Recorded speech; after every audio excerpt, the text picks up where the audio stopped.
So today we're going to make a penny coin ring out of a Elizabeth II 1966 one penny. First of all, we're going to start off with annealing it, just basically to a gentle red glow.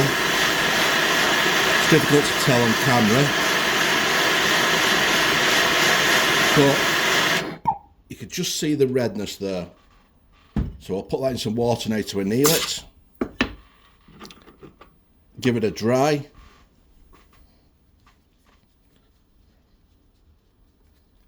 And we'll put it a hole in through the centre using the centre die from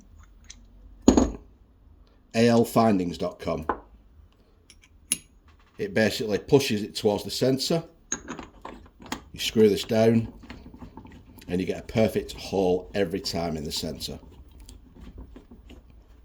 Now for thicker coins I'll use the press, but for smaller coins I will use a copper hammer.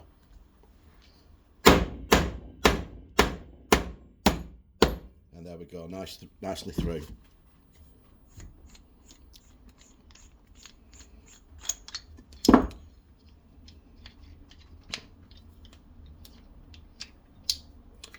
Punch the hole now. So just tap it out. I use a little wooden handle and we have a perfect hole.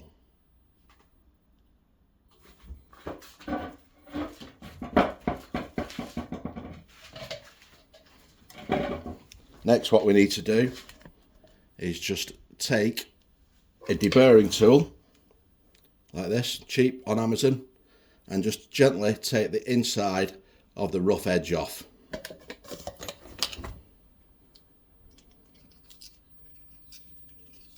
You don't need to do much on both sides, and we'll give it a little bit of a press on the arbor press. So we'll take a 17 degree die,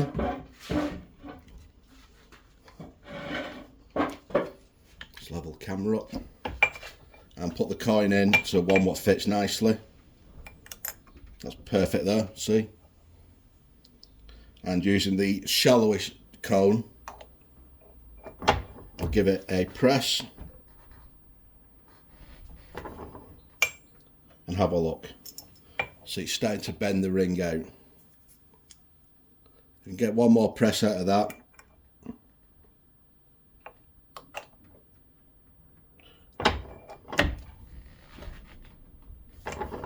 And we'll re-anneal it.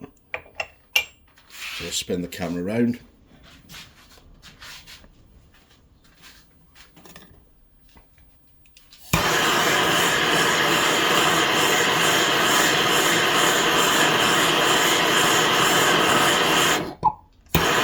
It's looking for a very, very soft red glow.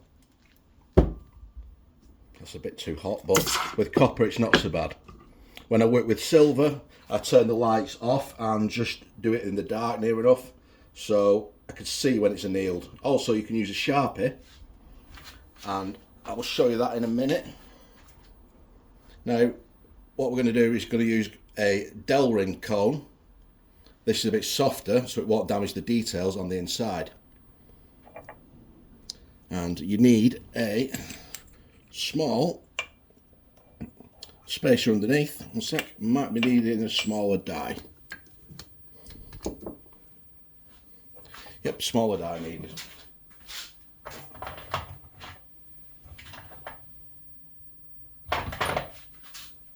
Yep, smaller die.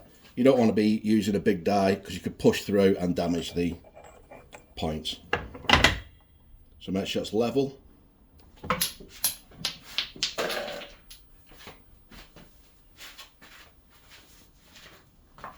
And don't drop stuff.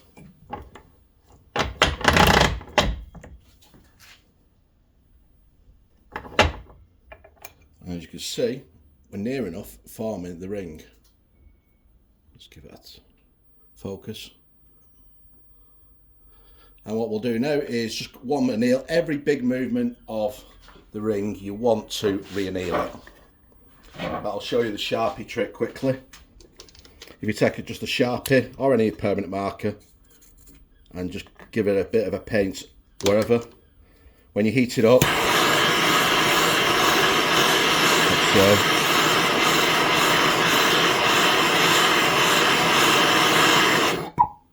see the Sharpie's disappeared and it's just right.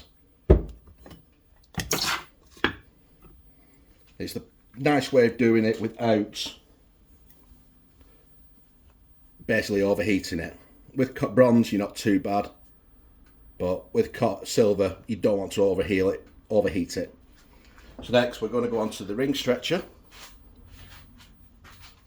This one here, and I'm going to take a tiny bit of tissue paper and wrap it round the top, so we preserve as much of the detail on the inside as we can.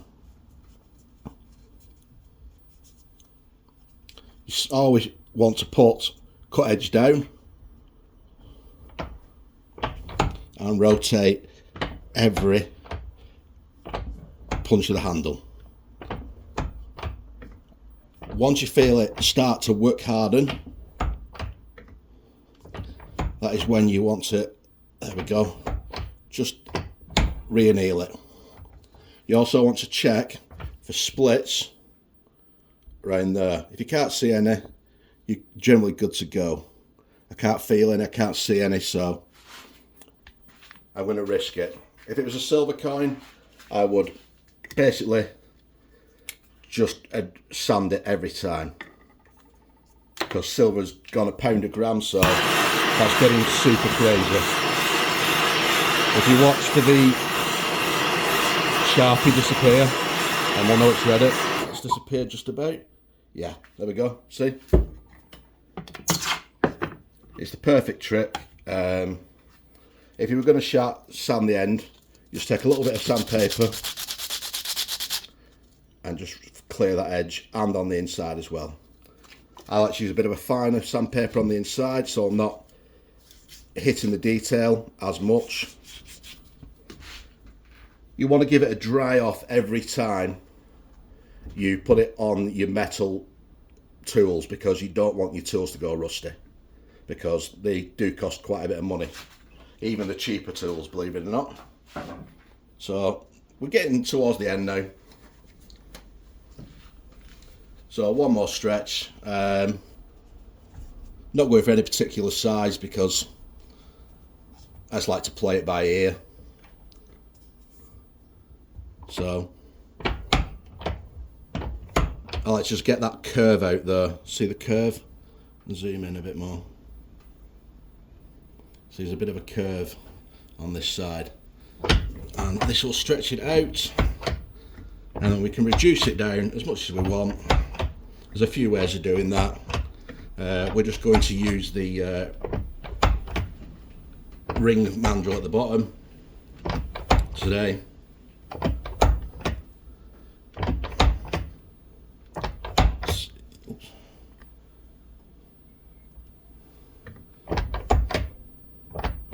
See, we're just about there now.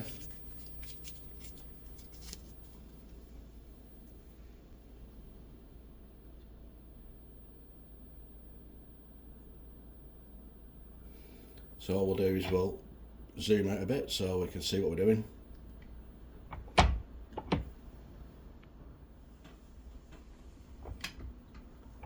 And what we'll do is we'll put it in one of these with the reeded side out to find the biggest one, which is that one. And what you like generally do is just give it a little tap, just to make sure it's level that way, and just give it a little bit of a squeeze. Not too much, we're just trying to get the edges flat like that. Last thing we want to do is get the deburring tool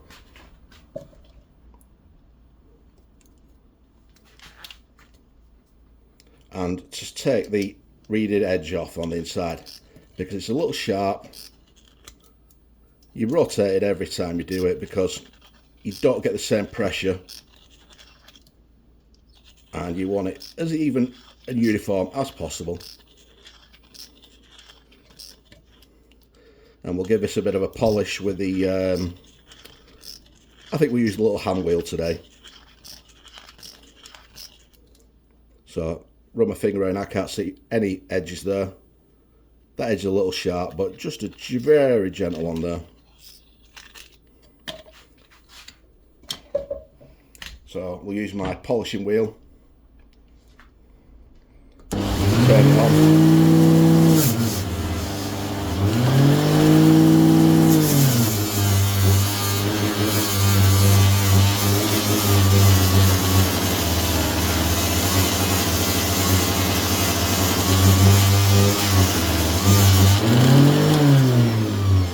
As you can see, a nice and shiny ring.